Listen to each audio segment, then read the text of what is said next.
Sitting in today, WJR's Chris Renwick.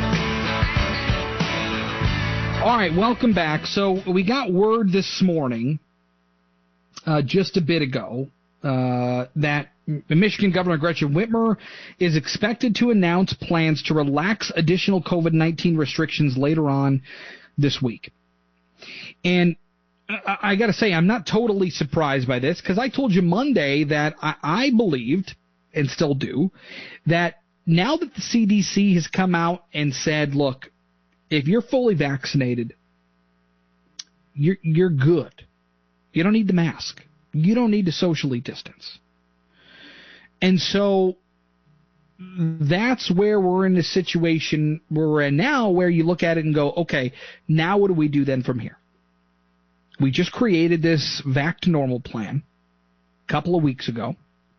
And the crescendo, it all led up to the fact that once we get to 70% of eligible Michiganders who at least received their first dose of the vaccine, they were able to, as a state, we're going to be able to do away with masks. That was where it was going to lead to. Well, now that's not the case.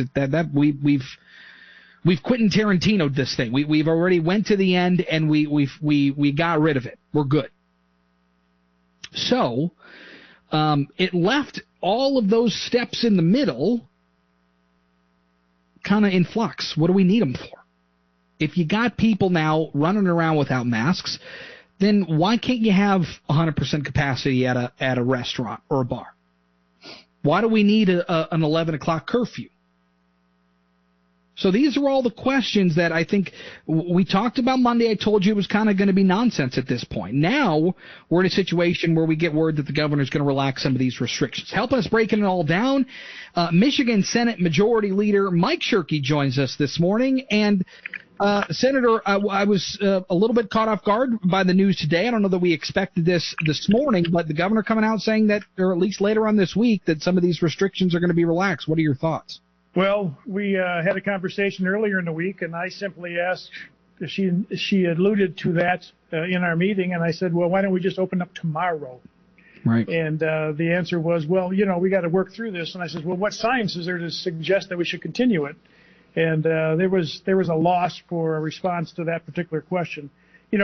Ohio, New York, California, they've all already announced hard stops for lifting restrictions. Michigan is still an outlier here, and it's not something that we want to win on. We want to be on the forefront of that, not the laggard in it. So we'll wait to see what input, what conditions and what recommendations she makes. But so far, as much as I do, Chris.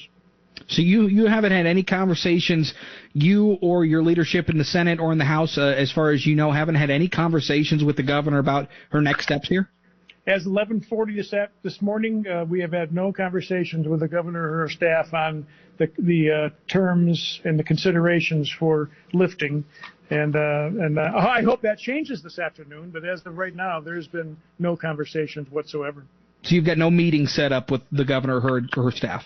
I do not. Nope. There may be a staff meeting later on today with our staff, sure. But that's to the extent of information that I have.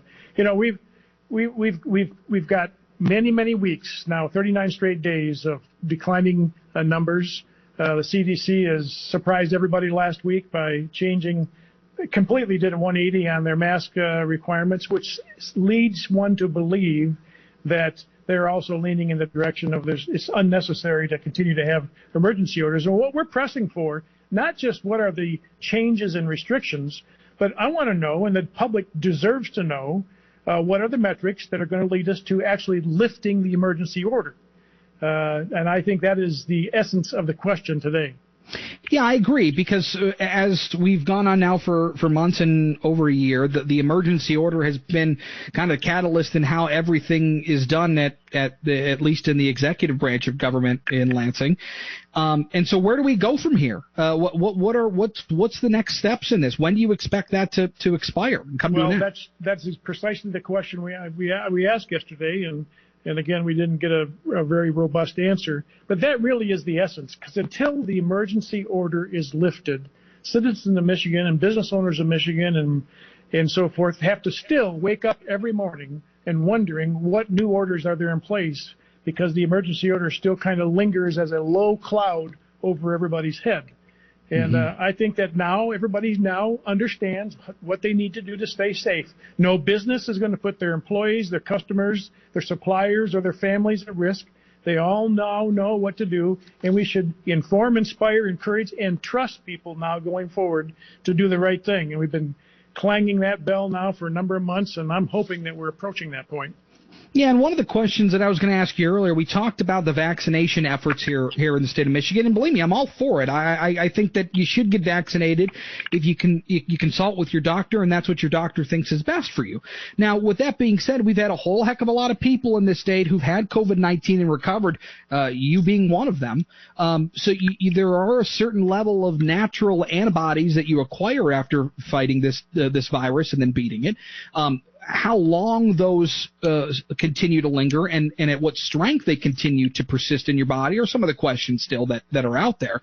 But those people you have been involved or at least included in those numbers in our vaccination efforts to reach that herd immunity level, nor have the snowbirds that have gotten their vaccines out of state or in Ohio or wherever else. So where are we at in trying to get those people involved into our final counts here as well? Well, you may remember that I sent a very formal letter to the department head, the governor, and Dr. Khaldun asking that very specific question. Why have they very clearly omitted that very large population? I support anybody who wants to be vaccinated against this virus and should go out and get the vaccine. But it makes absolutely no sense to not also include those who have naturally acquired the immunity by surviving the infection. Most of the research I've looked at and I have shared shows that there's really no difference between acquired and vaccinated immunity. And there's been a lot of talk that acquired immunity doesn't last very long, but we don't know the answer to that question. But what we do know this is that they're already talking about booster shots for the vaccines. Right. And besides all of that, vaccines could not have a longer time frame to study than the actual virus itself because you couldn't have one without the other. And so I maintain that's why I was challenging the 70% number from the very beginning, because as far as I was concerned, we were already at the 70%. If you add in those who have survived and now have naturally acquired immunity. So I congratulate you for jumping on that and pressing on it because I think it's important. I think it's incredibly important. Yeah, I think that in terms of those who have fought this virus and then come out on the other side on a positive note, we lost a lot of people too, but those who have come out on a successful side, they should be recognized in some of these numbers too. Whether or not their numbers in terms of antibodies are as strong as somebody who's got the vaccine is kind of irrelevant. If you've got them, I think that we should be recognizing that as well. Mr. Leader, will you keep us up to date on what you're hearing up there, because we'd love to follow this along the way. If I get any breaking news or insights to Chris, I will absolutely call you. Thank you for having me on. Yep, you got it. There he is, the Michigan Senate Majority Leader, Mike Shirkey.